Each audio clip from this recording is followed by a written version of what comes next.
Welcome to Brainitz. In this quick tutorial, I'm going to show you a little bit about how to use Brainitz, the benefits of it.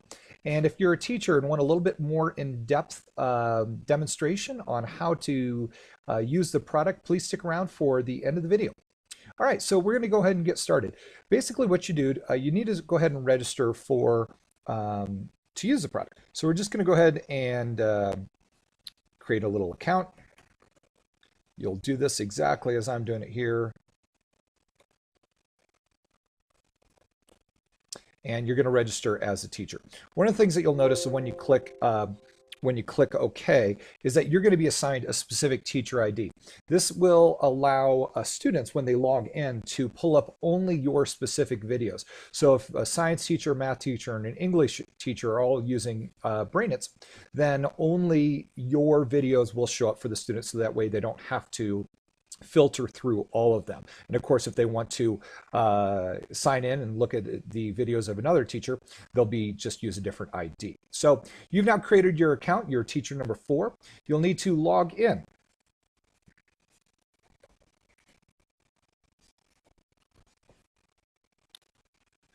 Once you've logged in, you'll immediately come to the editing page. When you go to the editing page, simply all you're going to do is you're going to first off create a new lesson. And we're just going to go with my first lesson. Then you're going to go ahead and pick your video. We're going to do chapter 14, section 2. Our new lesson was created. Next, you're going to go ahead and select a lesson. And right now, because you're going to have multiple lessons that you may want to go back and edit later on. Right now, we're going to just go ahead and take care of my first lesson. From here, you're going to go ahead and play the lesson. Now, hello again, and this is Kurt Knox. Hopefully with a little more hair. It's been a week. I've been using Rogaine, so we'll check back in on that later on. Now, as you can see, this is actually my brother Kurt, teaches out in California. He records a lot of his lessons and puts them online. Now, with Brainitz, what you're going to be able to do is you're going to be able to pause your lessons that you create and insert questions throughout the video. Right now, we've hit the Insert Probe button right over here. It's come up with, let us know that we've successfully inserted a new probe. Hit OK, select the different type of question that you want to use. I'm just going to go for a multiple choice question. And my brother is using blank. And he's using glasses. He's using a walker. He's using Rogaine, or he is using Tylenol. Now, of course, Kurt is using Rogaine. I'm going to go ahead and select that as the correct answer. You'll notice that it'll tell you that the question is correctly inserted here. And it'll also tell you that at 8.3199 seconds into the video, it has a probe. Now, if you didn't like the probe and you wanted to go ahead and delete that, just right-click right here, and then it'll give you the opportunity to delete the question. We don't want to delete that. We want the question to come up, so we're going to leave that. Hit play. You should have read. Now, this will remind you of the question that you have selected. A little quick reminder. Hit OK, is assuming that that is exactly what you want. And hit play again. In the book, chapter 14, section 2. This is a mistake. It's not chapter 13, section 2. Read in the book, chapter 14, section 2, pages 563 through 560. Now, we're going to go ahead and insert a probe again. And right there is successfully inserted. We're just going to stick with multiple choice number 4 for multiple choice. And we're going to insert another quick question here. You should have read what chapter? 11, 12, 13, or 14? And the answer there is number 14. You're going to hit OK. Lets us know that it was successfully inserted, and we've got the second probe there. When we go ahead, if we want to go ahead and take a look at how the students will view this, go to the student selection. This is exactly how the students will be able to see this. Students can pause. They will be able to rewind. This actually currently isn't working. The student will select which video, because presumably you will have more lessons that you will record and assign for students. Hello again, and this is Kurt Knox. Hopefully with a little more hair. It's been a week. I've been using Rogaine, so we'll check back in on that later on. And the question comes up, if you were not paying attention and you did not realize Kurt was using Rogaine, you might select glasses. Maybe you couldn't see that he wasn't wearing glasses. And when that happens, it says that you clearly were not paying attention. As a student, you hit then OK, and it will take you back to the beginning of the video. Hello again, and this is Kurt Knox. Hopefully with a little more hair. It's been a week. I've been using Rogaine, so we'll check back in on that later on. You should. Now, what this gives you as a student, the opportunity to rewatch the information that you did not understand the first time, or maybe that you simply missed. When you watch it again, you now realize, oh yeah, my brother is actually using Rogaine. Click on Rogaine. In the book, chapter 14, section 2. This is a mistake. It's not chapter 13, section 2.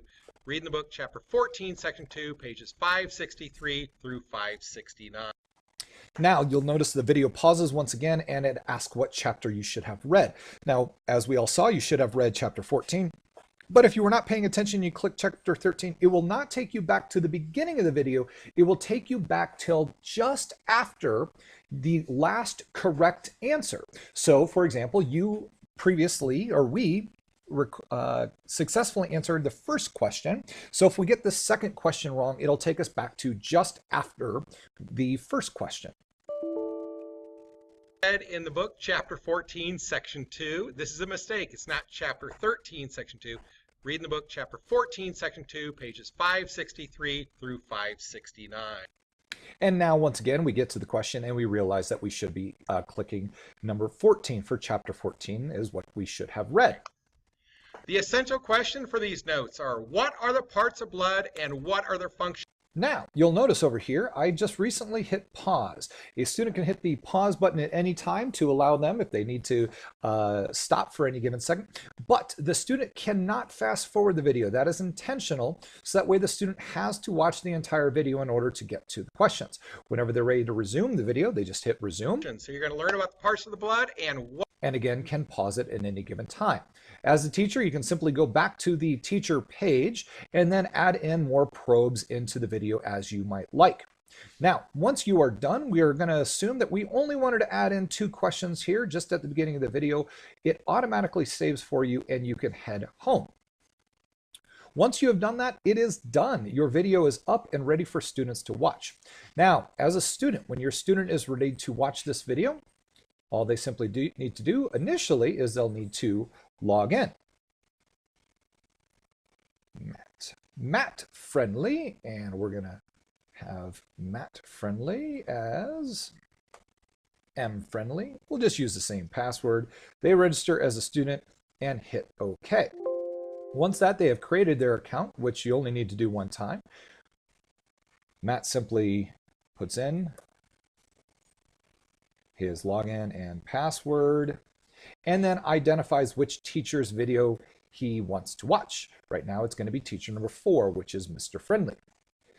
Matt will simply select which video he wants to watch, and when he does, hello again, and this is it'll look the exact same way. With a little more hair. It's been a week. I've been using Rogaine, so we'll check back in on that later on. And for now, as you can see, Matt will see the exact same thing that we saw as a teacher as we were creating it.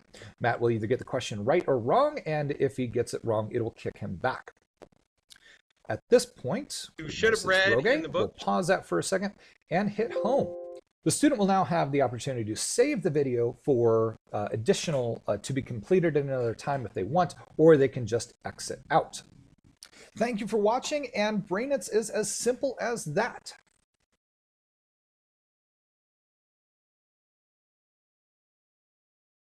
We're going to now get into the teacher instruction to let you guys kind of know on how to best record your videos so that way you can easily embed the questions. Some of you are pretty familiar with how to create videos as a teacher and assign them to your students. For those of you that are not, this section is for you. Brainitz uses MP4 videos, and it will pull them off of your computer. If you want to pull up the file folder and you go to the Brainitz folder, when you open that up, you'll see the list of videos that we have on Brainitz. Now, these are not the only videos that are available. You can always add videos to this pile. In order to do that, there's a couple of ways. We're going to show you one if you've already created videos on YouTube and you simply need to convert those, or you have a video on YouTube that you would like to use in your classroom and you want to convert that to be able to use into Brainitz, you simply need to download it and convert it into an MP4. One of the favorite products that I like to use to do so is Online Video Converter. And just simply type that into your URL. It'll come on up. Please be respectful of copyright as you decide which videos that you want to download. So you can go to YouTube directly from Online Video Converter. I'll just simply type in Rainy Science and actually get to my brother's science class. Click on that. And when I find a lesson that I want to convert, if I have not already converted it, or if there's another video on YouTube, it works the exact same way. You just go ahead and you find the video that you want to convert. Hello again, and this is Kurt. Hit pause, copy the URL, go back to Online Video Converter, paste it in here, change this to a MP4, and we're going to start the conversion. Conversion should only take a few seconds. If your internet at your school is particularly slow, you may want to do your videos at home and bring those back to school for you to use Brainitz. Once it has been converted, you'll simply download it. Now, one of the things that I do not like about Online Video Converter is every single time that you're going to be downloading your video, it does have a pop-up, and it's always going to give you something that looks like you should click on it. Those are always, always, always spam, so just ignore that. You've got your conversion happening down here, and we got 2 seconds left, and it's now converted. Just go ahead and minimize that. Head back to your folder. Once you go to your downloads, which is right here, click on that, you'll notice that we have the video that we just downloaded. Right click, whoop, copy that, go back to Brainitz, go to the video file, and you can right click and paste it there. And right there the video is. That is how you add more videos to your video library to be able to make your Brainitz lessons. Another way to make your video lessons is through a program called Screencast-O-Matic. It's one of my favorite programs. All I got to do is just head up here and go to Screencast-O-Matic and click on that. It's a pretty simple to use product, and in fact that's what I'm using to create this video tutorial is. You'll notice that there is a free version, or you can get the pro version for $15 a year. Either one is great. Now, for the best way on how to use it is really, there's a really good YouTube tutorial. This guy, Bill Selleck, how to use Screencast-O-Matic. Now, it is a little bit long, so I won't go through the whole thing, and he is using a little bit of an outdated version, but it does give you some really good information. Basically, this will allow you to record your screens as with you talking over it, just like I am, or you can do it with a picture of yourself in the lower right-hand corner, similar to how my brother Kurt's video was. Once you've recorded the video on Screencast-O-Matic, you can download your video directly to your desktop, and then from your desktop, embed the question into Brainitz. So, for example, is if you've taken this recording and you want to embed it into Brainitz, just open up the folder, go to Brainitz, go to Videos, and then you would be able to drag and drop a MP4 recording directly in there. Now, once you have that recording number 2, you can go back to Brainitz, either through the icon, the shortcut that I have created here, or you can do it directly from the Brainitz executable file, and go back to Teacher.